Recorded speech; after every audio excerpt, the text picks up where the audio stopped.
Hello all, welcome back to the class. And today's class is on enriching vocabulary. So I'll be discussing a few techniques that will help you improve your vocabulary range. So before I start my session, before I discuss the techniques, I have a question for you. And the question is, why do you want to improve your vocabulary? And I always ask the same question to my students, and the most common answers that I got from my students are two.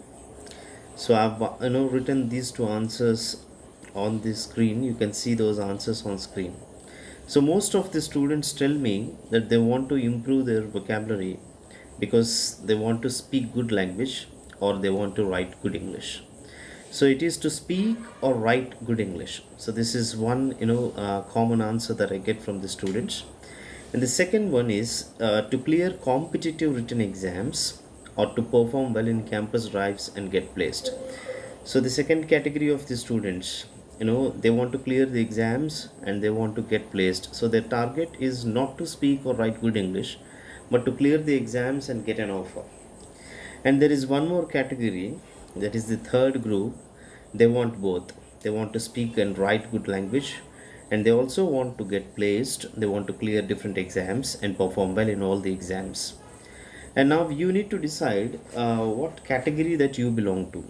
So you want to improve your vocabulary because you want to speak good language, or you just want to improve your vocabulary because you find it difficult to clear written exams. Okay, especially exams like CAT, GMAT, GRE, GATE, and the other competitive exams wherein you would be given very tough words.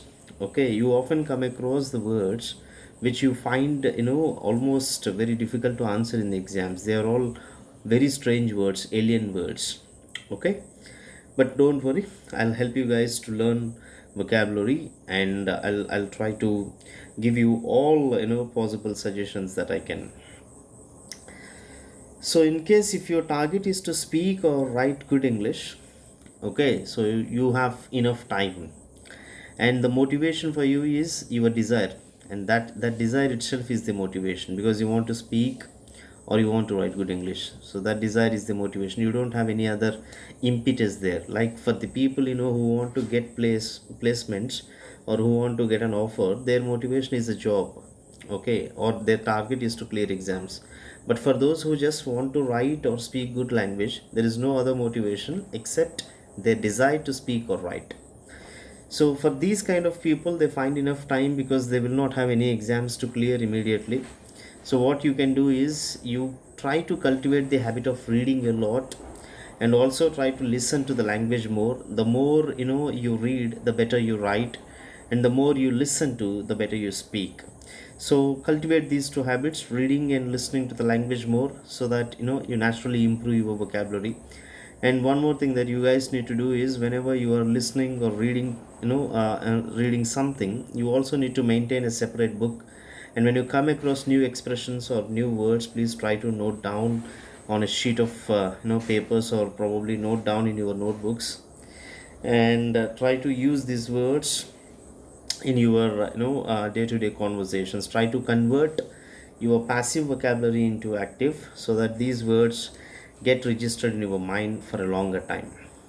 Okay, so if you truly want to convert, because in active vocabulary, there may be hardly 3 to 5,000 words. Okay, just by knowing 3 to 5,000 words, we can manage our day-to-day conversations, our spoken English.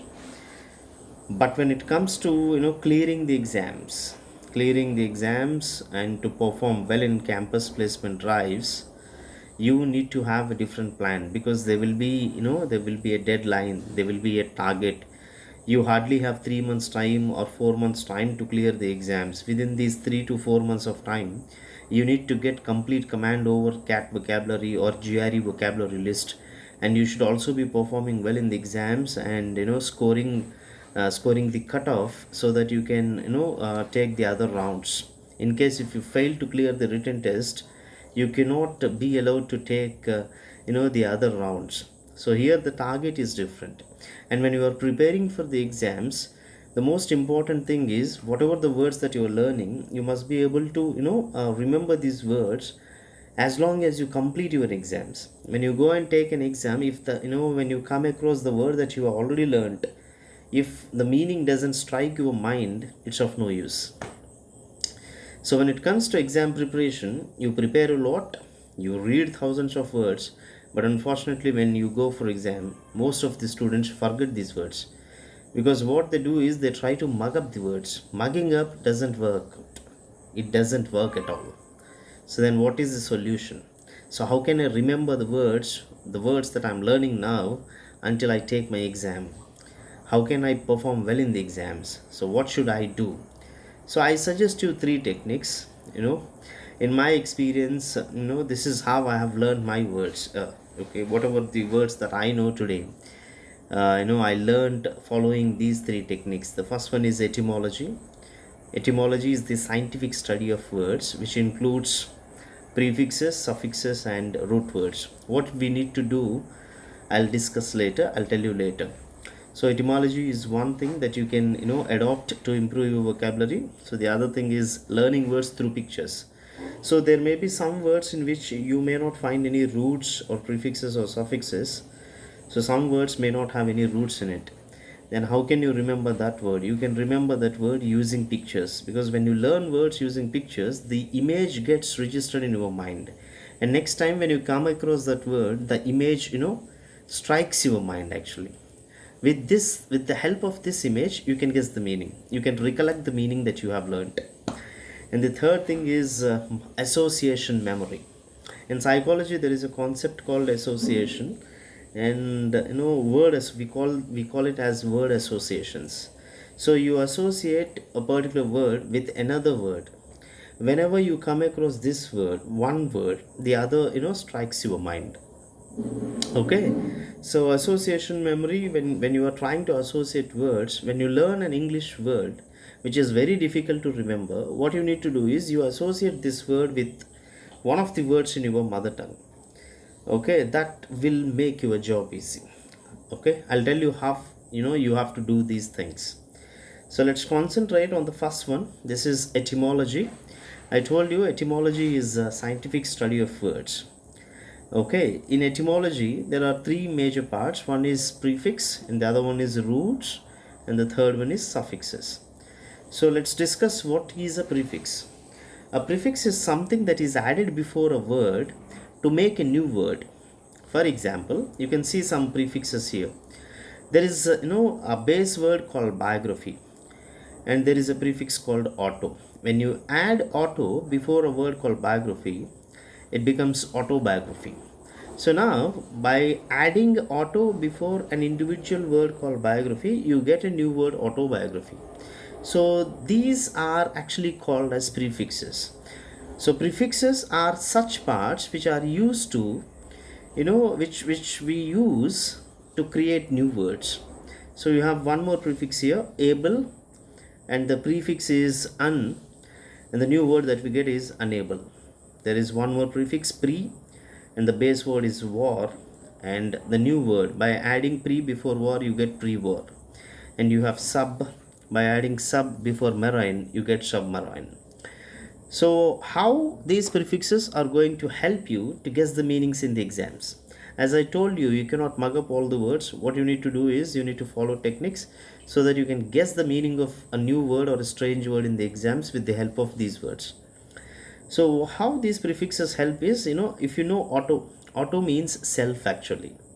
So auto means self. Now biography is what? Bio is life and graph is to write. So biography is the life story of a person written by somebody else. When you add auto before it, it becomes self-writing. Autobiography is the life story of a person written by himself. And now able is one's capacity. Un is a negative prefix here. Un is equal to not. There are some negative prefixes like un, non, dis, ill, ir, im. They are all negative prefixes. For example, possible, impossible, legal, illegal, regular, irregular. Okay, advantage, disadvantage, popular, unpopular. So by adding these prefixes before before an individual or a separate word, you get a new word. So able and unable, un is equal to not, that means not being able to do something is called as one's inability. So one is unable to do something. The next thing is war. War means, it's a combat actually.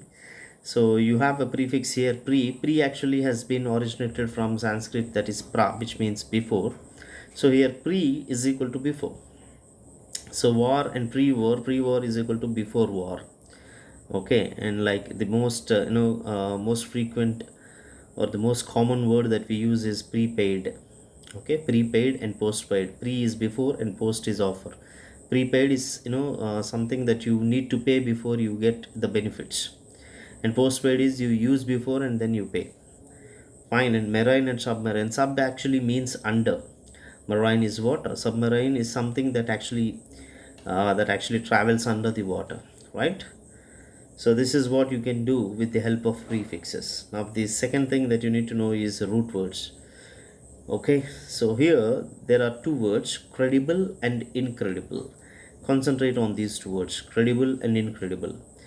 Now what is common here is a four-letter word called cred. I can see cred in both the words. So if I know the meaning of cred, I can guess the meaning of these two words. Cred actually means belief. Cred actually means belief. Now ble is a typical adjectival suffix.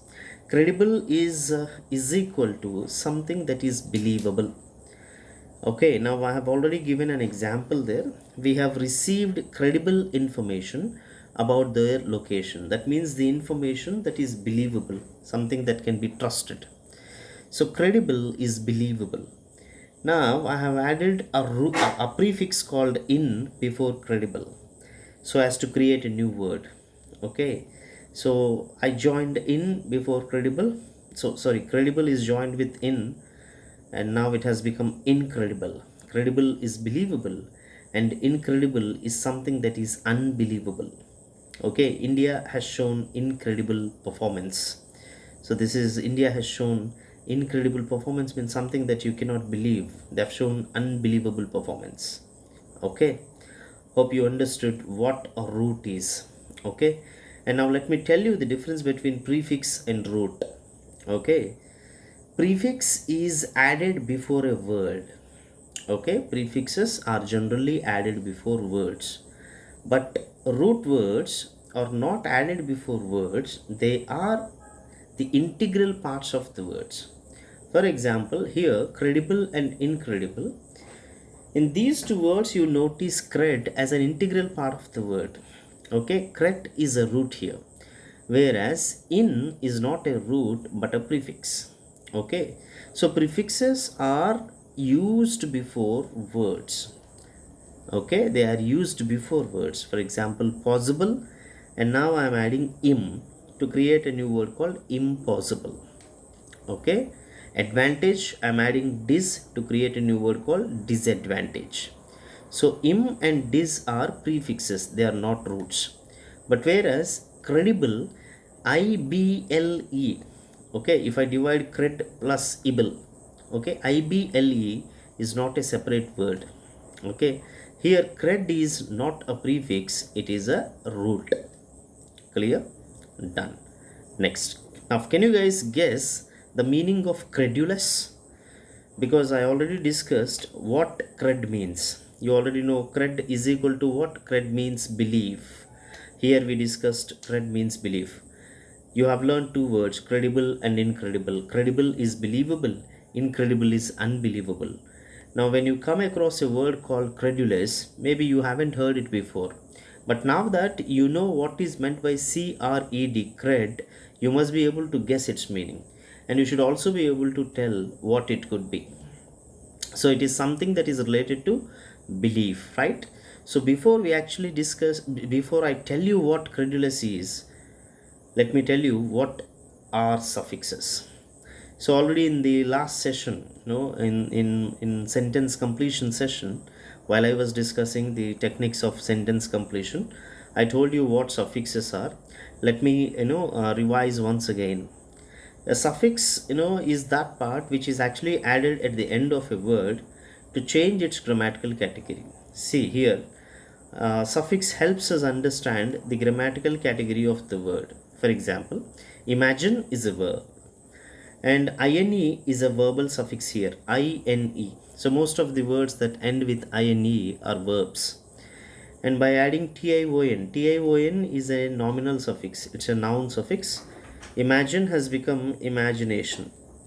And then you have imaginative and imaginatively. Ive is an adjectival suffix. Ly is an adverbial suffix.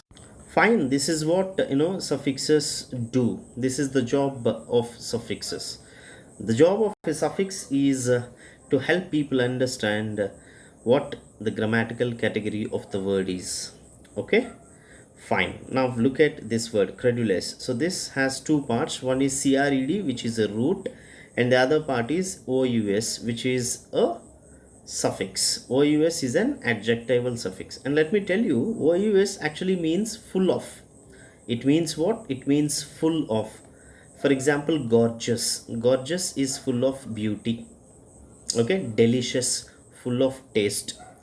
Precious, precaous, precious is full of value.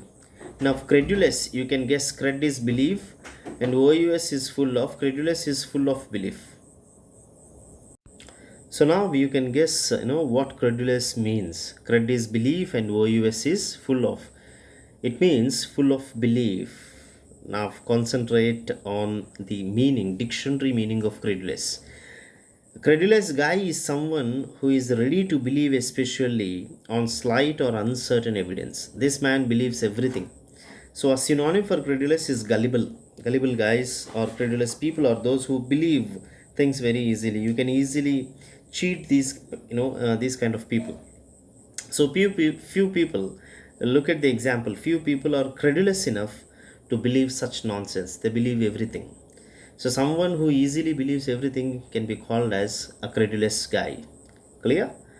Done. So now can you guess the meaning of aberrant? Have you ever heard this word? Have you heard this word before? Aberrant? In case if you haven't heard, or if this is a new word, or if you now want to learn this word, if you try to mug up the meaning, if you can look up the meaning of this word in the dictionary, and you may try to mug it up.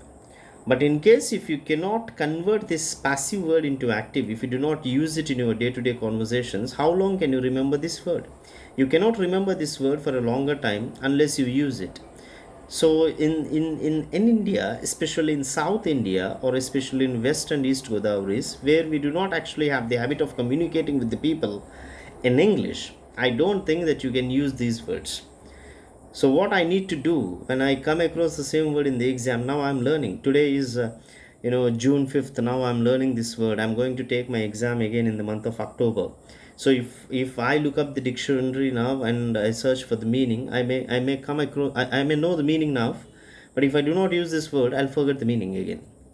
So then how should I overcome this problem? So I'll tell you something. See, when you come across these kind of words, I told you there is one more technique. Apart from root words, apart from prefixes, you can also apply a different technique called learning words with the help of pictures, learning through pictures. See, in this word aberrant, look at the last part, ant. Ant is ant. What is ant here? Ant is ant. Now look at this picture, aberrant. So what do you notice in this picture? There is an army of ants. Okay, that's walking across the street probably. So in this army, one ant has got deviated. It is walking away from its army of ants, from its group. So this is what is meant by aberrant. Aberrant is deviation. Okay, aberrant is deviation from the actual path. So now this picture, if you can register this picture and if you can save ant in your mind, so naturally this word will be there in your mind forever. So now next time when I ask you what is aberrant, you can easily tell. You can easily tell and you will easily answer that this is deviation. Now can you guess the meaning? Succinct. Have you ever heard this word? Succinct. Can you tell what succinct means? If there are candidates who know the meaning of this word, no issues. If there are people who are who are listening to this word for the first time, I'll tell you how to remember this word, succinct. So the third technique is mother tongue associations. So I told you three things. One is etymology, and the second one is learning through pictures, and this is the third thing, mother tongue associations. There is one more technique that you can apply to learn vocabulary, is you can associate an English word with the word that you know in your mother tongue, maybe a Telugu word or a Hindu word or maybe a Sanskrit word. So you can use any one of these words, and you can associate these words with English words, so that you can remember English words easily. Now, for example, I'll give you some common words in English that can be associated with our native mother tongue words. Man, manav. Manav can be associated with man. Prophet, purohit. Pot and patra. Patra is there in Telugu. Patra is there in Hindi. And vehicle, vahan. Vahan means vehicle in Hindi, Telugu as well as Urdu. Band is from bandh. Bandh is relation, right? And the same thing has become band in English. Band, bandh. Bandh in Telugu and bandh in Hindi. And husband is in Sanskrit, it is hastabandh. Hastabandh, hastam, hastam is hand. Okay, so this is a Sanskrit word. Hastam is there in Telugu also. People know what is meant by hastam, and even in Hindi also they know what is meant by hastam.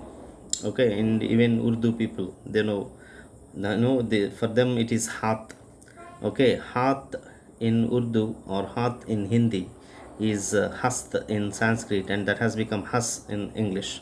So band is bandh. So this is how you can associate your mother tongue words with English words, so that you can easily remember. Now succinct is can be associated with sankshipt in Telugu. Sankshiptam is brief. I'm not going to tell you about the origin of sankshipt, whether it is a Sanskrit word or a Telugu word or a Hindi word or an Urdu word. I don't think this knowledge is necessary for you guys, because you're not going to become English professors, or you're not going to do your research in linguistics. That's the job of a linguist. So for us, what is important is we should be able to guess the meaning of this word in the exams, and we should score marks and clear the exams and get placed and become successful in our life. That's all. Let's not bother much whether it is Sanskrit, Hindi, Telugu, Urdu. Okay, only thing is that associate succinct with sankshipt. Sankshipt, Sankshipt you have heard in Telugu, which means brief, and you also know sankshipt in Hindi and Urdu. There is a sankshipt. Sankshipt is equal to brief, and succinct means brief. Let's say this writer uses succinct style, means he uses a brief style. Okay, so let's try to sum up what we have discussed. Okay, in today's session we discussed three different techniques. The first one is word roots, prefixes and suffixes. This is one of the best techniques to improve your vocabulary, especially people who are preparing for competitive exams. And the second one is using pictures. This also helps you a lot.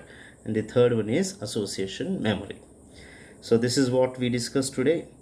And now I would like to tell you that I'm going to post more videos on vocabulary, and I'll be teaching you vocabulary using these three techniques. In every slot, in every in the coming videos, in every video I'll be discussing these three techniques, and I'll be sharing words with you. Okay, so keep watching, keep learning, and keep practicing more, keep improving, and keep using these words in your day-to-day conversations, so that you can speak good language and use right expressions, use correct words, in the correct context. Thank you so much. And in case if you guys have not subscribed my channel, subscribe, like, and encourage me, and also share with your friends, and also give your feedback. Thank you so much. See you in the next session. Next session will be purely on vocabulary. I'll be sharing word roots and a few GRE high frequency words that can be learned using pictures. Okay, so wait for the next video. Good luck. Prepare well. Thank you.